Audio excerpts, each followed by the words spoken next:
Titre: Samba Geladio, le prince du Sine. Dans l'ancien royaume du Sine, au cœur du pays Sérère, vivait un jeune prince nommé Samba Geladio. Il était le fils du roi Mad à Sinigen-Gorendong, un souverain juste et aimé, gardien des traditions, des forêts sacrées et des mystères des Pangols, les esprits ancestraux. La mère de Samba, Linguère Diarra Fatou, était une femme de grande sagesse et détentrice des savoirs secrets transmis de mère en fille. Elle enseignait l'art des plantes, la lecture des signes célestes et la danse rituelle qui liait les vivants aux ancêtres.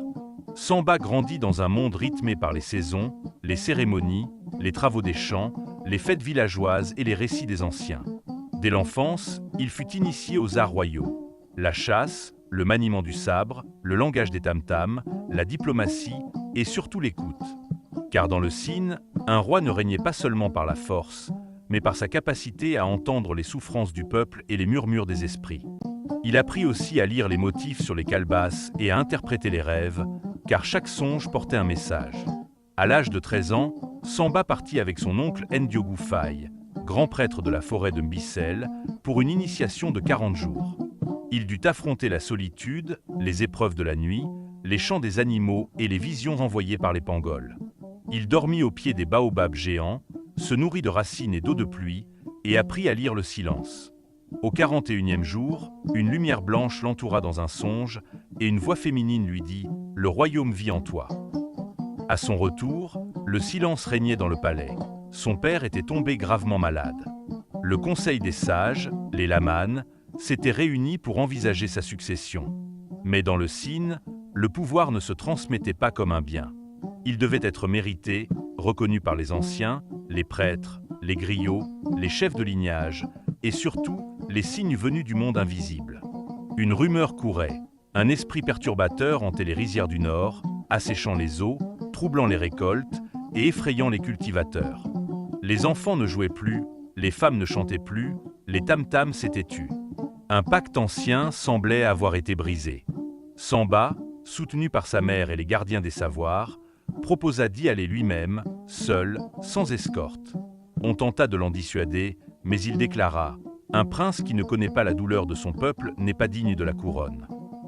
Il partit à l'aube, vêtu d'un simple boubou blanc, porteur d'un talisman de cuir noir contenant les bénédictions des griots. Il traversa les villages, écoutant les plaintes, partageant le mil et l'eau, dormant à la belle étoile, observant le vol des oiseaux, cherchant des signes.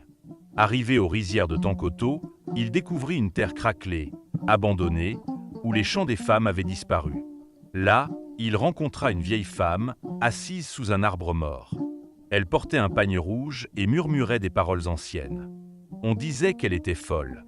Mais Samba s'assit à ses côtés. Elle lui dit « Le fleuve s'est détourné car la parole des ancêtres a été rompue. Un pacte oublié réclame justice. » Intrigué, Samba consulta les anciens du village, qui lui parlèrent d'un lignage oublié, dont un descendant, banni autrefois à tort, avait juré de se venger. Il vivait dans l'ombre, entre le monde des vivants et celui des esprits. Ce descendant, nommé Geladio Sen, avait été exilé pour un crime qu'il n'avait pas commis. Son cœur brûlait d'amertume. Samba partit à sa recherche. Il marcha pendant 7 jours, traversant forêts, marécages et falaises. Il trouva Geladio dans une grotte creusée dans la pierre, un lieu sacré que même les animaux évitaient. Geladio, un homme grand aux yeux profonds, raconta son histoire. Accusé d'avoir volé un talisman royal, il avait été chassé sans procès. Depuis, il priait chaque jour les ancêtres pour laver son nom. Samba, ému, lui proposa la réconciliation. Le Sine a besoin de toutes ses racines pour grandir. Reviens. Geladio accepta. Ensemble, ils accomplirent un rituel de purification sur les berges du fleuve. Ils sacrifièrent un coq noir et versèrent du lait sur les pierres anciennes. Le lendemain, l'eau recommença à couler. Les rizières reverdissaient. Les tambours résonnèrent. Les femmes dansèrent. Les enfants riaient. De retour au palais, Samba fut accueilli comme un héros. Mais il refusa d'être couronné immédiatement. Il proposa que Geladio soit reconnu comme conseiller royal et gardien de la mémoire.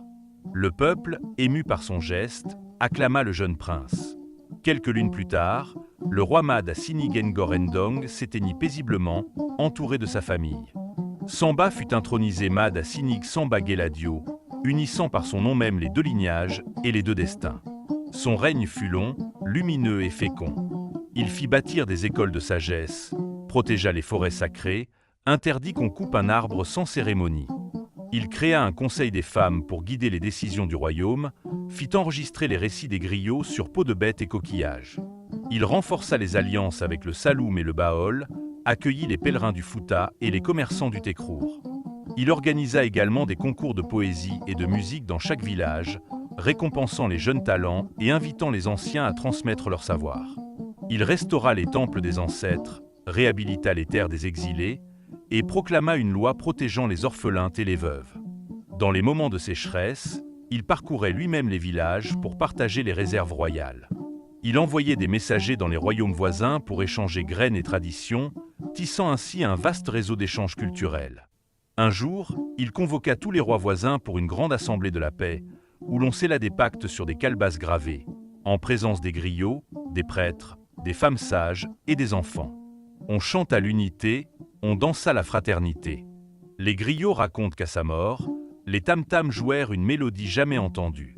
Les arbres s'inclinèrent, les pangols vinrent le chercher en cortège, et le vent porta un chant que même les oiseaux imitèrent. Samba Gueladio, cœur de paix, voix des anciens, lumière du Sine. Dans la mémoire du peuple, il reste comme l'exemple du roi qui sut écouter, comprendre et rassembler. Son nom est gravé dans les pierres, chanté dans les berceuses, invoqué dans les prières. Ceci est son histoire. Que jamais elle ne soit oubliée. Si cette histoire t'a touché, si elle t'a rappelé les contes de nos anciens sous l'arbre à palabres, laisse un like pour soutenir la tradition orale. Partage ton moment préféré dans les commentaires ou dis-nous quel autre conte tu aimerais entendre. Et surtout, abonne-toi pour ne rien manquer des prochaines histoires, des sagesses d'hier à transmettre aux générations de demain. Ensemble, faisons vivre notre patrimoine.